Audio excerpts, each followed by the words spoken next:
मैं सत्यवान आर्य, सह आचार्य, बाबू शोभा रामराज की कला महाविद्यालय अलवर। आज हम हिंदी साहित्य का जो हमारा भक्ति काल है उसमें जो निर्गुण धारा है उसके अंतर्गत संत काव्य की प्रमुख प्रवृत्तियों का अध्ययन करेंगे। बीए प्रथम वर्ष के सभी विद्यार्थी ध्यान से सुनें, ये बहुत ही महत्वपूर्ण टॉपिक है। प्रिय विद्यार्थियों, हिंदी साहित्य के भक्ति काल में दो धाराएं सगुण और निर्गुण प्रवाहित हुई। सगुण के अंतर्गत राम और कृष्ण की भक्ति और निर्गुण में सूफी और संत काव्य धाराएं आती हैं। आचार्य शुक्ल ने निर्गुण धारा के संत काव्य का नाम निर्गुण ज्ञानाश्रयी शाखा दिया है और आचार्य हजारी प्रसाद द्विवेदी इसे निर्गुण भक्ति साहित्य कहते हैं। राम कुमार वर्मा ने संत काव्य नाम दिया है जो अपेक्षाकृत अधिक संगत है। परशुराम चतुर्वेदी के मत में संत शब्द उस व्यक्ति की ओर संकेत करता है जिसने सतरूपी परम तत्व का अनुभव कर लिया हो। संत साहित्य में कबीर, दादू, नानक और सुंदरदास आदि के काव्य को संत काव्य माना जाता है। साधारण रूप में ईश्वरोन्मुख किसी भी सज्जन को और संकुचित रूप में निर्गुणोपासक भक्त को संत कहते हैं।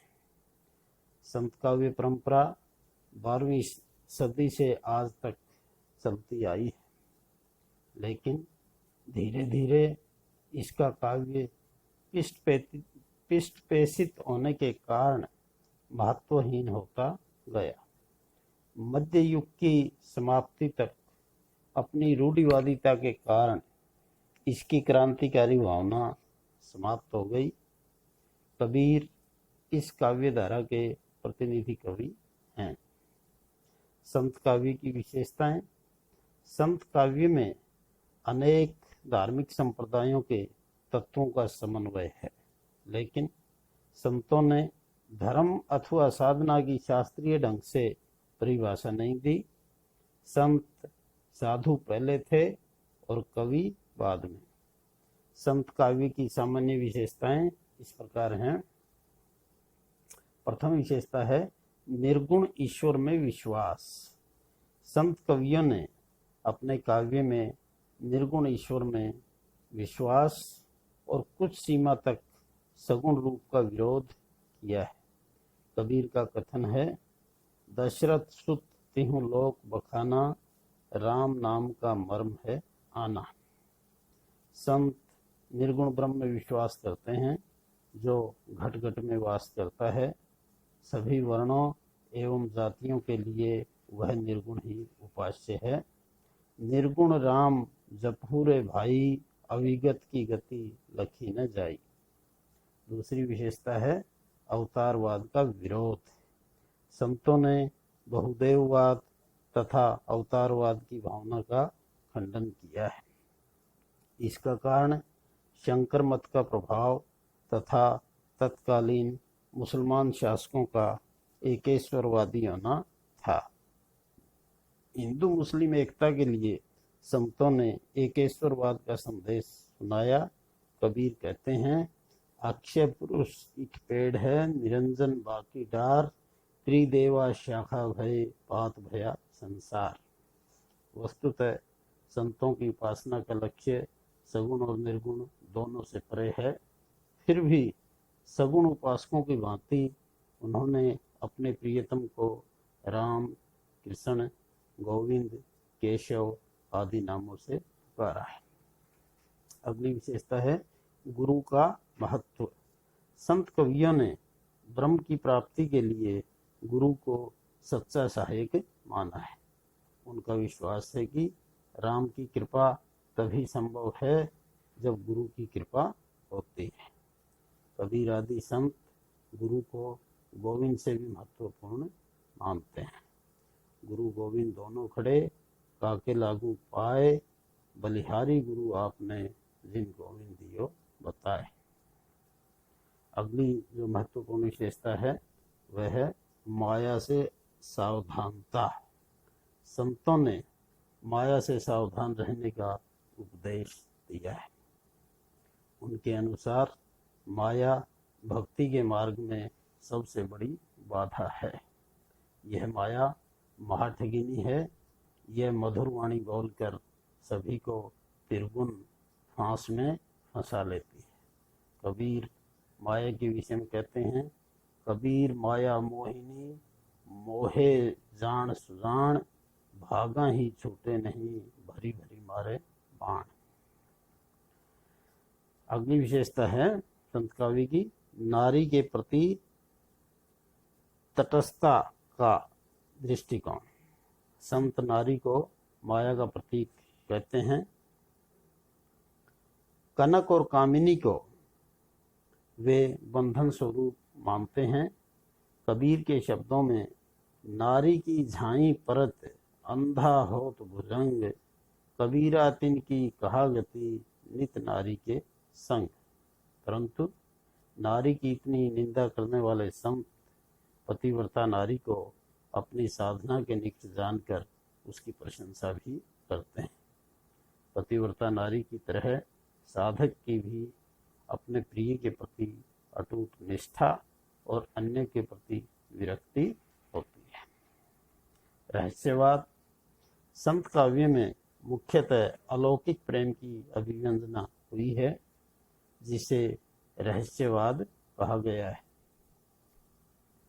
संतों के रहस्यवाद पर एक ओर शंकर के अद्वैतवाद का प्रभाव है, तो दूसरी ओर सूफी कवियों की प्रेम साधना तथा सिद्धों और नाथों की योग साधना का। संतों ने प्रणय की संयोग तथा वियोग दोनों ही अवस्थाओं को लिया है। विरह में मीरा जैसी विरह तीव्रता है। कबीर आदि संत कवियों ने विरहिणी आत्मा की विरह व्यथा की मार्मिक अभिव्यंजना की है। भाषा शैली। संत काव्य जन समाज के लिए लिखा गया था। संतों की भाषा भी जन भाषा के अत्यंत निकट थी। प्राय सभी संत कवि निरक्षर थे। इनकी वाणी अधिकतर गेय रही है और इनकी भाषा का रूप एक मुख से दूसरे मुख तक जाने में बहुत बदल गया है।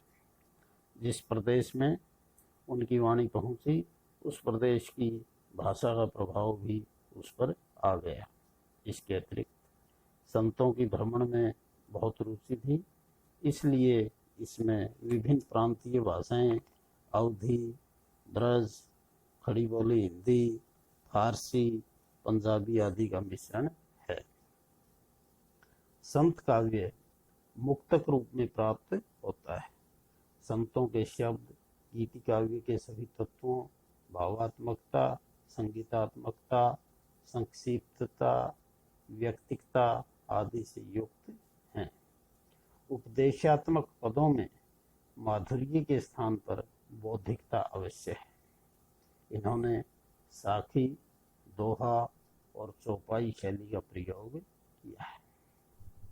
अगली विशेषता है अलंकृत या अलंकार। संत कवियों ने अपने काव्य को साहित्यिक बनाने की चेष्टा नहीं की। यह बात दूसरी है कि उसमें स्वतः ही अलंकारों की योजना हो गई हो। फिर भी संत काव्य में अलंकार साध्य न होकर साधन ही हैं। उपमा, रूपक संतों के विशेष प्रिय अलंकार हैं। इसके अतिरिक्त विशेषोक्ति, विरोधाभास, अनुप्रास, यमक आदि का भी प्रयोग उन्होंने किया है। एक दो उदाहरण आपके सामने प्रस्तुत हैं, देखें। पानी केरा बुदबुदा, अस मानुष की जात, देखत ही छिप जाएगा ज्यों तारा प्रभात। उपमा अलंकार। नैनन की करी कोठरी, पुतली पलंग बिछाए, पलकों की चिकडारी के पिया को लिया रिझाए। रूपक अलंकार। छंद। संतों ने अधिकतर सधुकड़ी छंद का प्रयोग किया है। इनमें साखी और शब्द प्रमुख हैं। साखी दोहा छंद है और शब्द पदों का वाचक है। संतों के शब्द राग रागनियों में गाए जा सकते हैं। कबीर ने इनके अतिरिक्त रमैनी का प्रयोग भी किया है। रमैनी में प्राय कुछ चौपाइयों के बाद दोहे के समान एक साखी का प्रयोग किया जाता है।